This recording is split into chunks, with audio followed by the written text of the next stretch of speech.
Grateful, merciful, and glorious rising, beloveds. Welcome to Pillow Talk in the Dark. I am going to begin with acknowledging the breath, breathing in through my nostrils, holding and exhaling through my mouth. I am going to inhale for about 8 seconds, hold for 10, and probably exhale for about 14. I just allow spirit to flow, to guide, and to lead. So I'm going to begin. If you feel led to join in, do what feels good to and for you. I am going to begin. Inhale.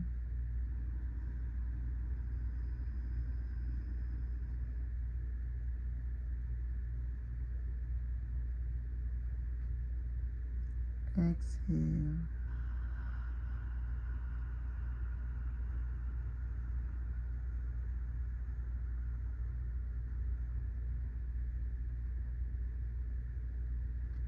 Again, inhale.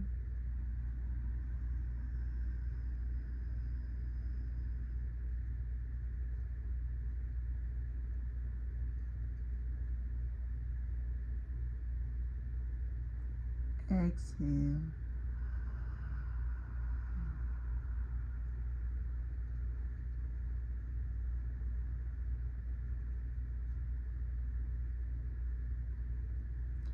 Now on this last one, when I exhale, I'm going to exhale with the sound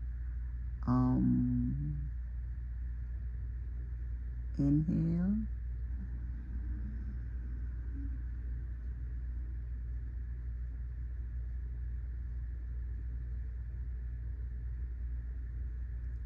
Exhale.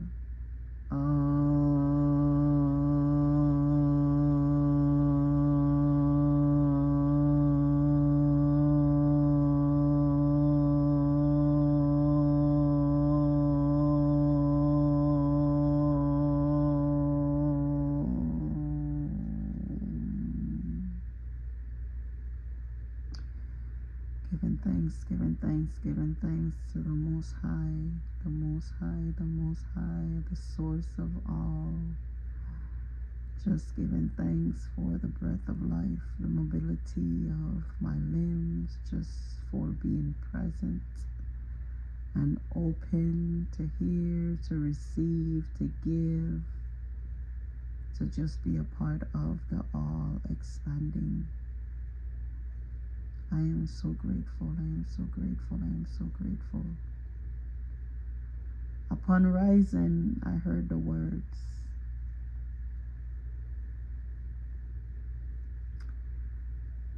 the unafraid is beyond time, space, and reality. The unafraid is beyond time, space, and reality. As I rise on this day, this side of the hemisphere, this geographical location, it is 1/11/2026. 1/11/2026. And I am led to be here in this space to share what is being shared to me, to come through me. I think about the words that was revealed to me. The unafraid is beyond time, space, and reality. And I was taken back to the countless times that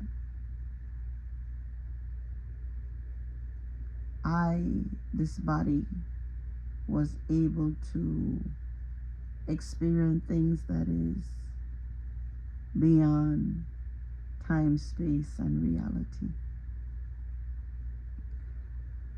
I remember one night while I was driving in my SUV with my daughter and a sister friend of mine, and we was coming onto a ramp, and the SUV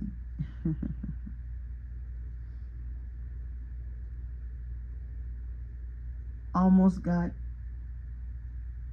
like sandwiched by two vehicles, one on the left and one on the right. And literally, that SUV was picked up from the middle of those cars and traveled in the air and then was placed back down. I immediately turned to my sister friend and she looked at me and I said,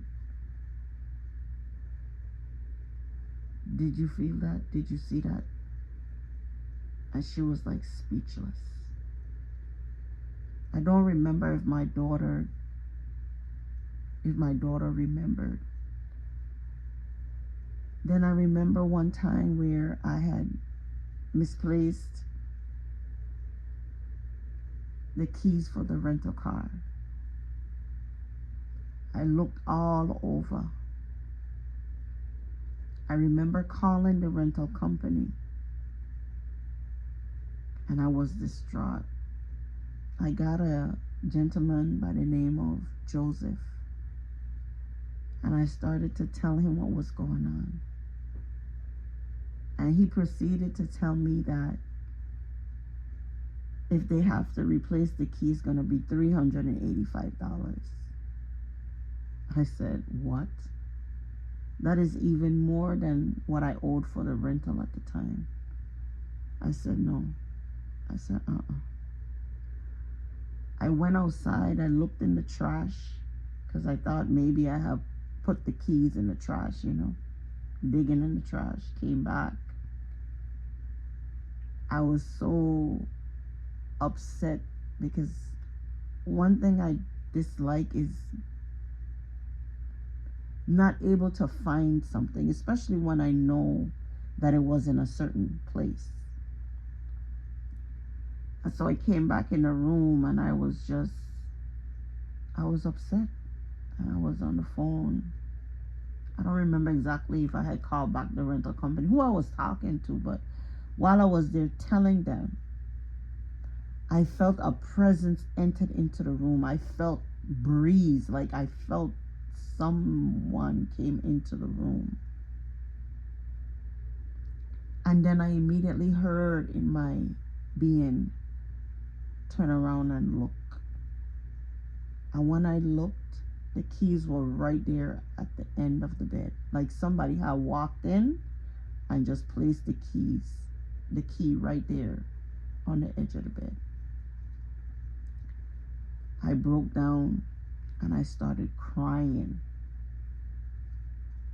because I knew to myself that those keys were not there. And I knew to myself what I felt when I felt the presence that entered into the room. Like everything had stopped. It was a cool breeze. I just cried. I wept because I heard that was your angel that came and brought the key to you.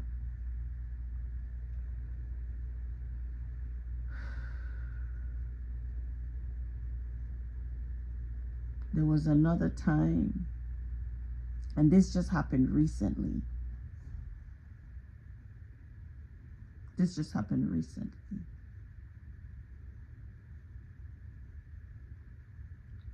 This full moon that just passed last week, Saturday,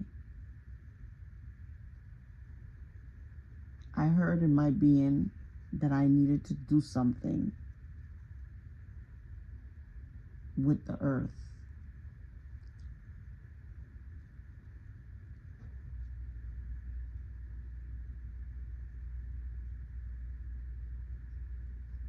And I was able to do it the way that I thought I needed to do it. And then minutes after, it came upon me to do it again at a specific location. And it was beyond my control. It's like whatever force, whatever beings made sure that I did it the way that I needed to do it.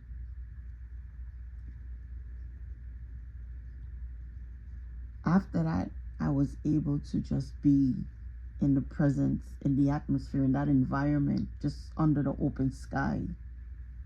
I witnessed the moon came up. Took some pictures of the moon, was just there in the presence. And then, oh my goodness.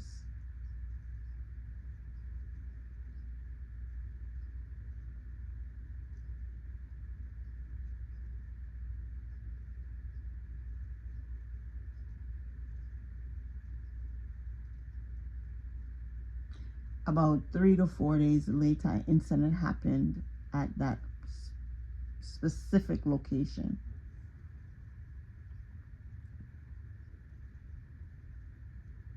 That I had planned to be there at that time. And on that day, I was delayed. Wasn't planned, but it's like, again, these beings made sure that I stayed at the house and started cooking. So I was delayed from being at that location. As my sons and I were traveling to that location, my eldest son brought up a conversation about death and burial. And on our way to this location, it's like the whole conversation that me and my sons were having was about death and burial. On our way to the location, I heard an ambulance or a siren, and I said, "Is that police behind me?" And my eldest son said, "I hope not." I said, "I hope not either." And so my youngest son noticed that there was an ambulance on the side of the road in the opposite direction, but I never saw the ambulance.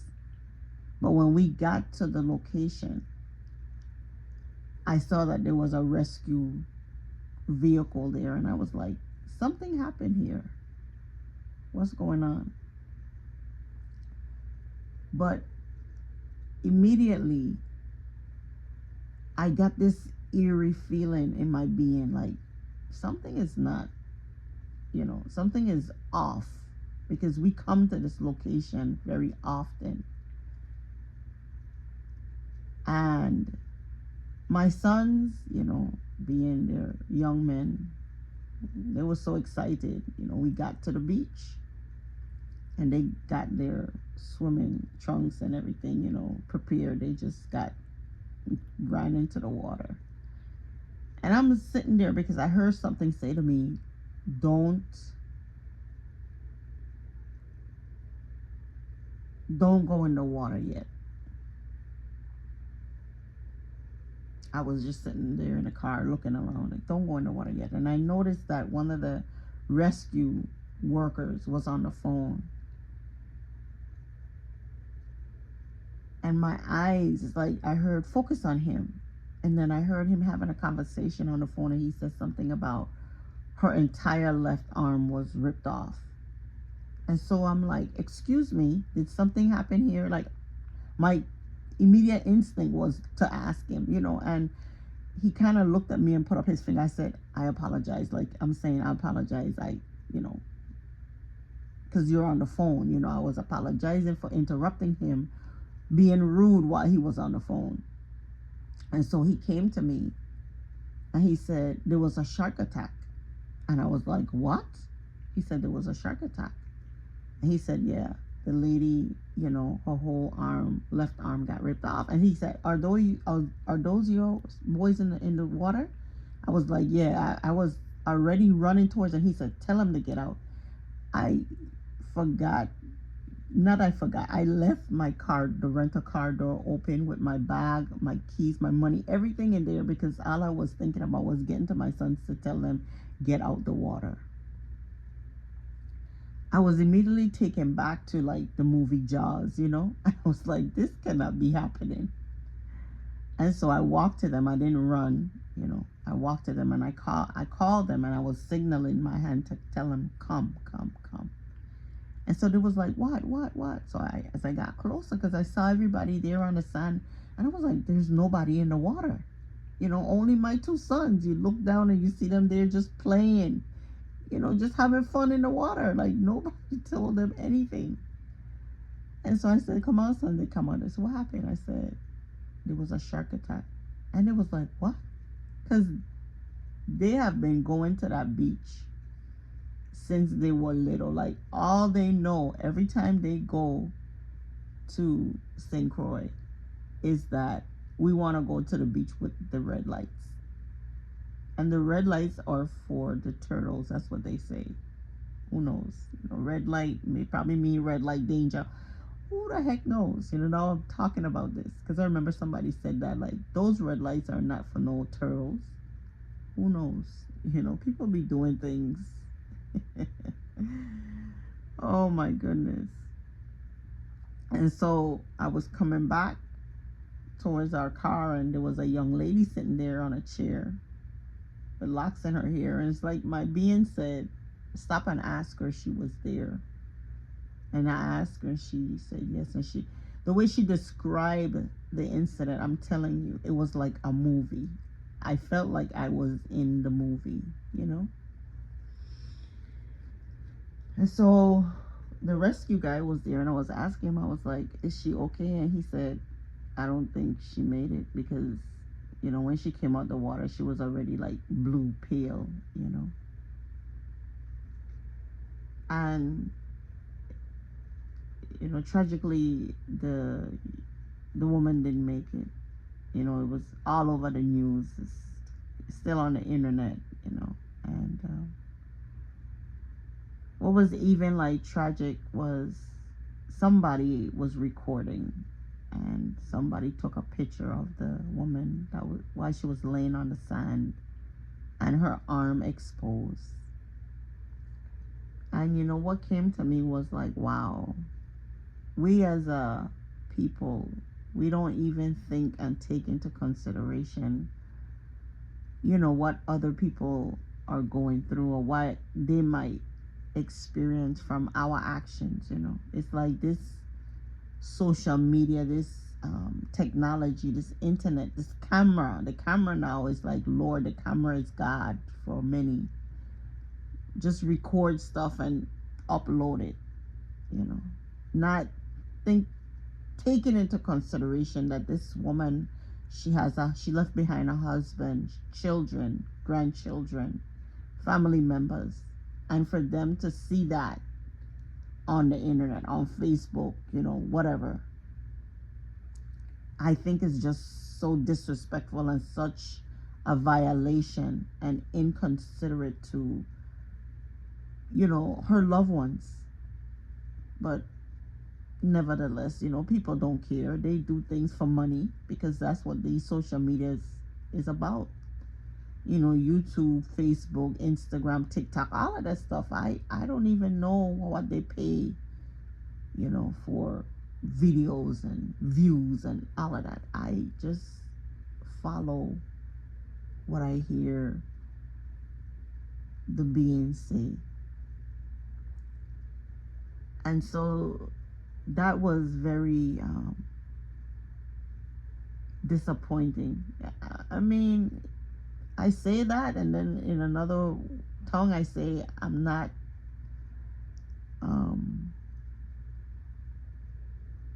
surprised, by what humanity does, where they're at in this present time. I call them human doings.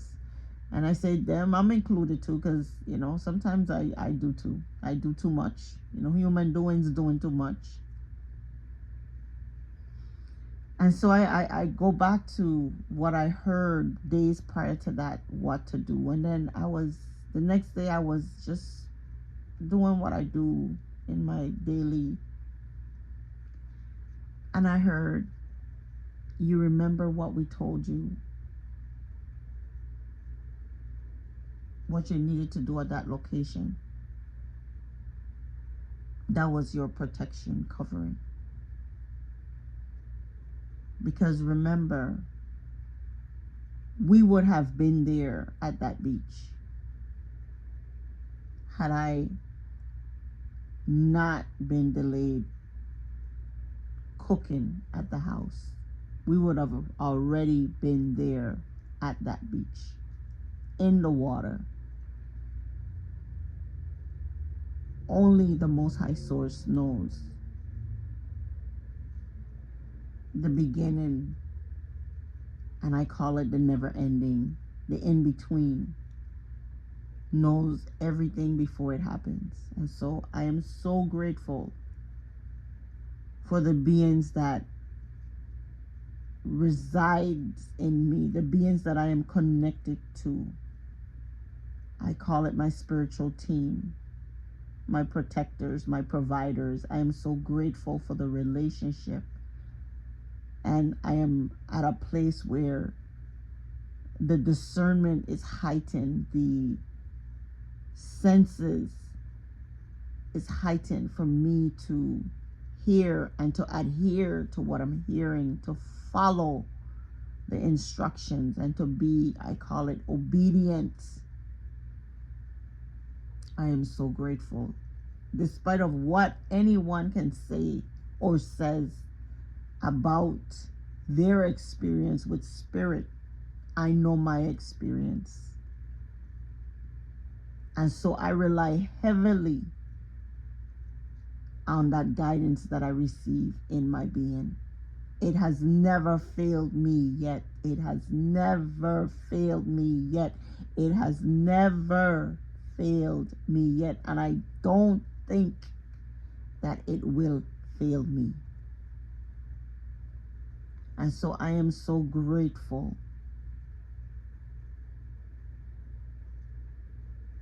for the Unafraid.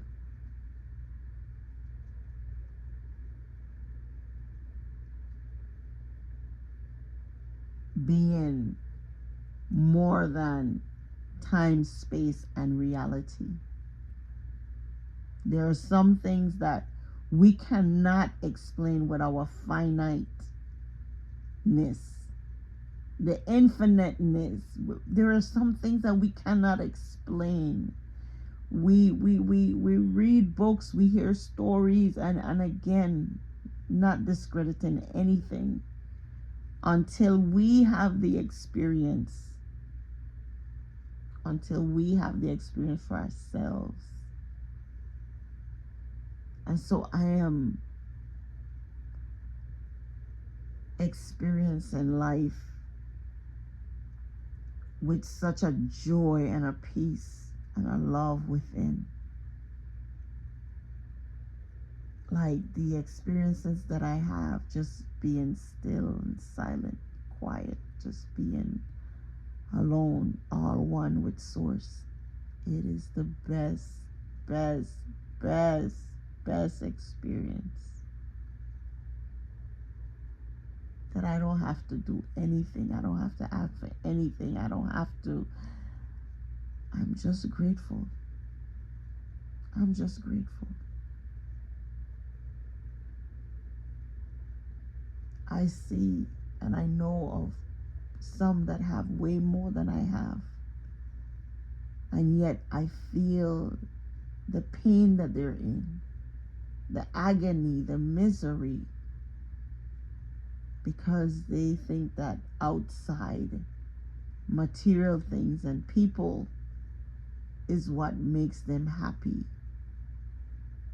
and is what gives them joy and peace and love. And that's the furthest thing from truth.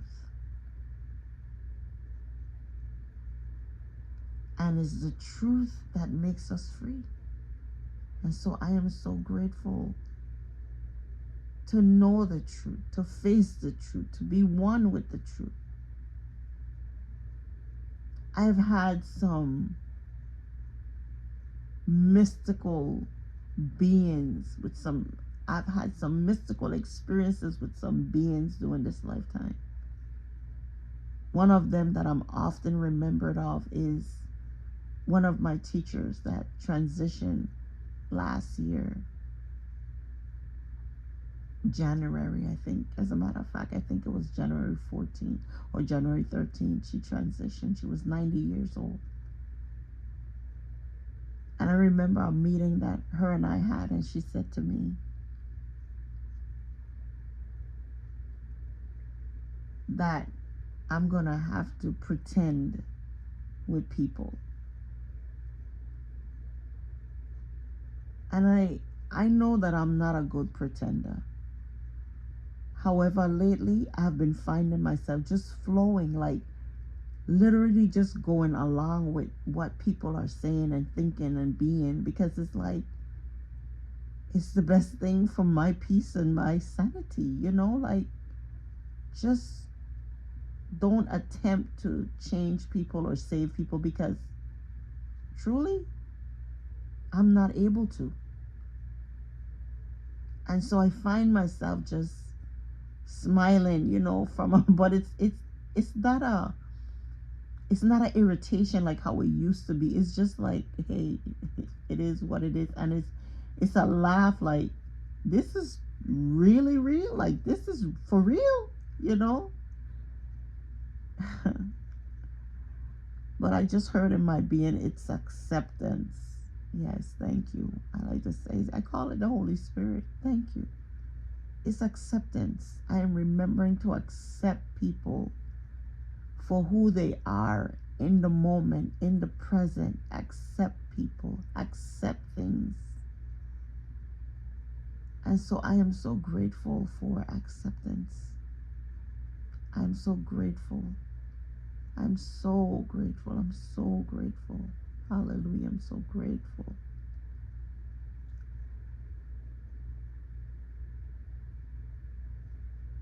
So unafraid is beyond space, time,